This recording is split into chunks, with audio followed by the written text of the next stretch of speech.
ছোটবেলায় তারকা রাক্ষসীর নাম শুনিনি এমন শৈশব বোধহয় আমাদের কারোরই নেই। না জানি কি ভয়ঙ্কর ভীষণ দর্শন মানুষ খেকো তারকার এমন একটা ছবি আমাদের মনের মধ্যে গেঁথে গেছে। নানা ক্ষেত্রে তার প্রসঙ্গ আজও আমাদের রোজকার কথায় উঠে আসে। ঘরোয়া আলোচনায় কাউকে কখনো তো বলতে শুনেছেন নিশ্চয়ই যে পুরো তারকার মতো দেখতে, বা ঠিক যেন তারকা রাক্ষসী। মজার ব্যাপার দেখুন, তারকা কে, কি তার গল্প, এসব সকলেই জানেন এমনটা কিন্তু নয়। অথচ রামায়ণের রাম, সীতা, লক্ষ্মণ, রাবণ, বিভীষণরা যেরকম পপুলার কালচারে মানে আমাদের দৈনন্দিন কথাবার্তায় চর্চায় আছেন, তারকা রাক্ষসীও কিন্তু আছেন। কিন্তু যদি বলি এই তারকা রাক্ষসী নন, বরং নিজের অধিকারের জন্য লড়াই করা এক নারী, যিনি হাজার হাজার বছর ধরে অমানবিক লাঞ্ছনার অপমানের শিকার। অবাক হবেন, এই পর্বটা তারকার সেই গল্প নেই। তবে শুরু করার আগে ওয়েবসাইটের কথাটা মনে করিয়ে দিই। www.bengolechoes.com এটা আমাদের ওয়েবসাইটের নতুন ঠিকানা। ইউটিউবের পাশাপাশি বাংলা আর বাঙালির নানা গল্প এখন প্রকাশিত হচ্ছে সেখানেও, আর হচ্ছে বাংলা ইংরেজি দুটো ভাষাতেই। আর আমি কিন্তু সেখানে একা নয়, আপনিও লিখবেন। কিভাবে লেখা পাঠাবেন ভিডিওর ডেসক্রিপশনে সেই তথ্য রয়েছে, ওয়েবসাইটের লিঙ্কও দেওয়া রয়েছে। তবে আগে আড্ডাটা হোক, তারপর না হয় ওয়েবসাইটটা ঘুরে দেখবেন। রামায়ণে খুব ছোট্ট পরিসরে তারকার গল্প রয়েছে।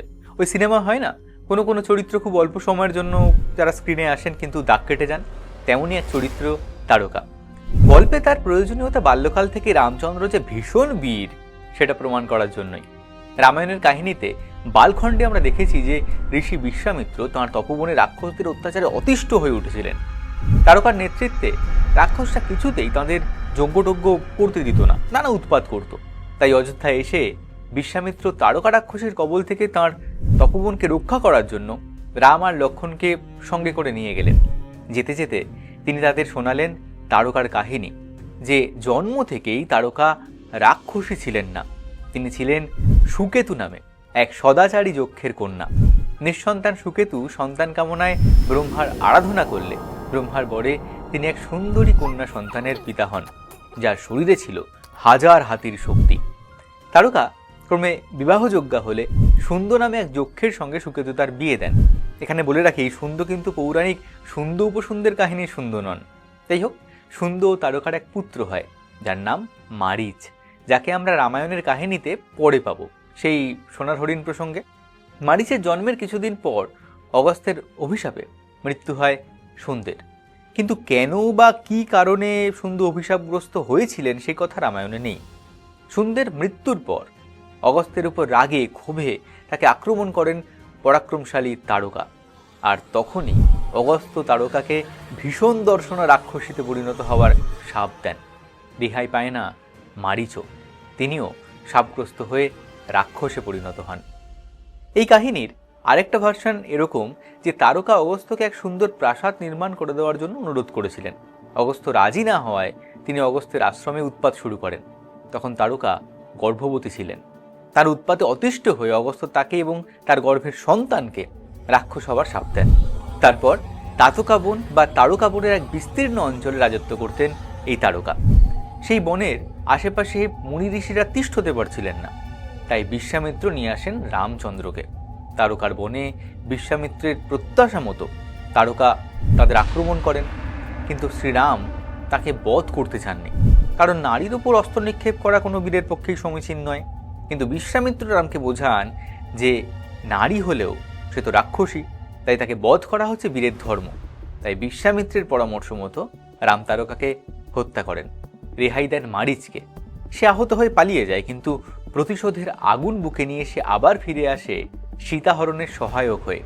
রাবণের ভয়ে কিছুটা বাধ্য হই, কিন্তু তারকার এই কাহিনী কি শুধুই এক রাক্ষসী নিধনের, নাকি এর মধ্যে লুকিয়ে আছে সমাজ ইতিহাসের কোনো বিশেষ সংকেত? রামায়ণে রাক্ষসদের প্রসঙ্গ এসেছে বহুবার।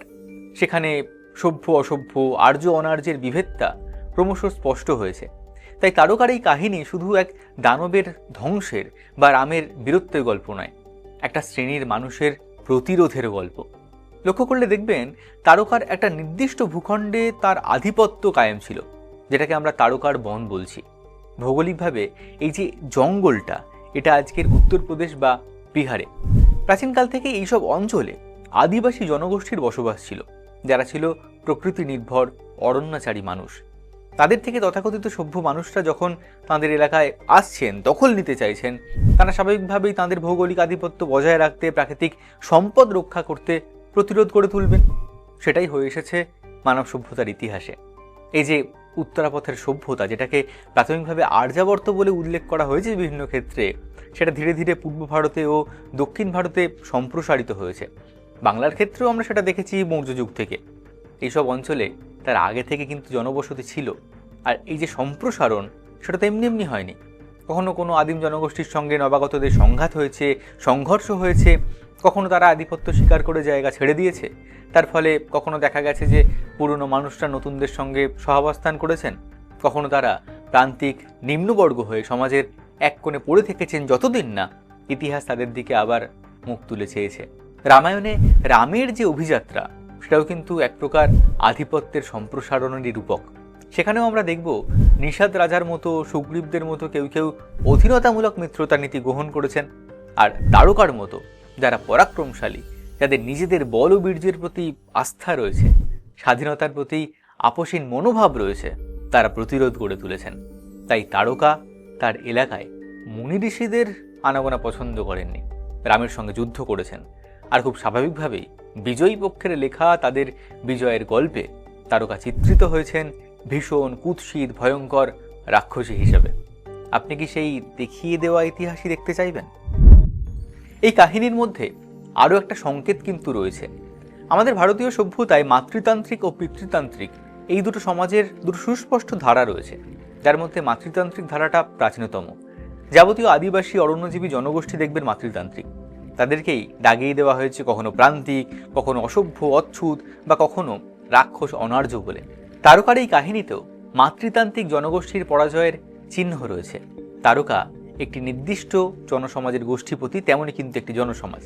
তিনি এক নারীও, কিন্তু অবলা নারী নন, তিনি বীর, এবং তার কাঁধেই তার সমাজকে রক্ষার দায়িত্ব। তাই বহিরাগত শত্রুদের থেকে, বিশ্বামিত্র রামচন্দ্রদের থেকে তার এলাকা বা তার সমাজকে রক্ষা করার আপ্রাণ চেষ্টা চালিয়েছেন তারকা। আজও আমাদের সমাজে পিতৃতন্ত্র ও মাতৃতন্ত্রের একটা বিরোধ রয়েছে, যেটাকে আমরা পুরুষতান্ত্রিক মানসিকতা বলে চিহ্নিত করি। আজও একজন ব্যক্তিত্ব সম্পন্ন দৃঢ় চরিত্রের পুরুষ এই সমাজে নন্দিত হন, আর সেটাই নারীর ক্ষেত্রে হলে আমরা তাকে বলি দজ্জাল। আজও আমরা নারীকে অধিকার দেওয়ার কথা বলি, নারীকে সুরক্ষা দেওয়ার কথা বলি, নারীকে স্বাধীনতা দেবার কথা বলি। এই অধিকার, সুরক্ষা, স্বাধীনতা দিয়ে এই বিষয়টা আমি দিলুম কোচের ফিল হয় না। সেটাই হচ্ছে পুরুষতান্ত্রিক শ্লাঘা। এই পুরুষতান্ত্রিক দৃষ্টিকোণটা কি তারকার কাহিনীতে নেই? রামায়ণে শূর্পণখার কাহিনীটাই দেখুন। সেও তো এক পরাক্রমশালী নারী। তার অপরাধ কি? সে অনার্য। তার অপরাধ নারী হয়েও লক্ষণকে কামনা করা। তাই তার নাক কাটা গেল। অথচ কোনো আর্য যদি সেটা করতো, তাহলে কিন্তু দোষের কিছু ছিল না। কোনো পুরুষ সেটা করলে দোষের কিছু ছিল না। তাই শুধুমাত্র আর্য অনার্য নয়, নারী পুরুষের একটা পৃথক দৃষ্টিকোণও রামায়ণে রয়েছে। সেটা অহল্যা হন বা সীতা, শূর্পণখা হন বা তারকা। এই প্রসঙ্গটা নিয়ে আলাদা করে একদিন কথা হতে পারে। তাহলে কমেন্টে জানাবেন। আপাতত যেখানে ছিলাম সেখানেই ফিরে যাই। তারকা, তিনি একজন নারী বলেই হয়তো তাকে এইভাবে চিত্রিত করা হয়েছে রামায়ণে। তার প্রতিস্পর্ধার জন্য সমাজ তাকে ক্ষমা করেনি, সেদিনও করেনি, এখনও করেনি। তারকা কোনো সাধারণ সামান্য নারী হলে অগস্ত্য হয়তো তাকে অনুকম্পা করতেন, অভিশাপ দিতেন না। সেই অভিশাপ তারকার মৃত্যুর পরও কিন্তু ঘোচেনি। আজও আমরা তারকা রাক্ষসীর গল্প করছি, শুধু রামায়ণের তারকা নয়। আজ আমরা যখন মজা করে কোনো নারীর রূপ নিয়ে কটাক্ষ করছি, দেখ কেমন তারকার মতো দেখতে, বা অসন্তোষের বহিঃপ্রকাশ করছি ঠিক যেন তারকা রাক্ষসী এরকম তকমা দিয়ে, তখন আমাদের ভিতরকার ওই উচ্চ বর্ণের পুরুষতান্ত্রিক মানসিকতার শ্লাঘাটাই কিন্তু প্রকাশ পাচ্ছে। সেটা আপনি পুরুষই হন বা নারী। সেই শ্লাঘা থেকেই অনেকেই পর্বটার জন্য আমায় হয়তো সমালোচনা করবেন যে রামায়ণ নিয়ে কি কাটাছেঁড়া, বাল্মীকি যা লিখে গেছেন, শ্রীরামচন্দ্র যা করে গেছেন, তার উল্টো পিঠে কেন এত খোঁজাখুঁজির চেষ্টা? আপনি কি বলেন? এই চেষ্টা জারি থাক। আজকের পর্বটা কেমন লাগলো কমেন্টে জানাবেন, আর ভালো লাগলে লাইক আর শেয়ার করতে ভুলবেন না কিন্তু। আজ আসি, দেখা হচ্ছে পরের পর্বে। ধন্যবাদ।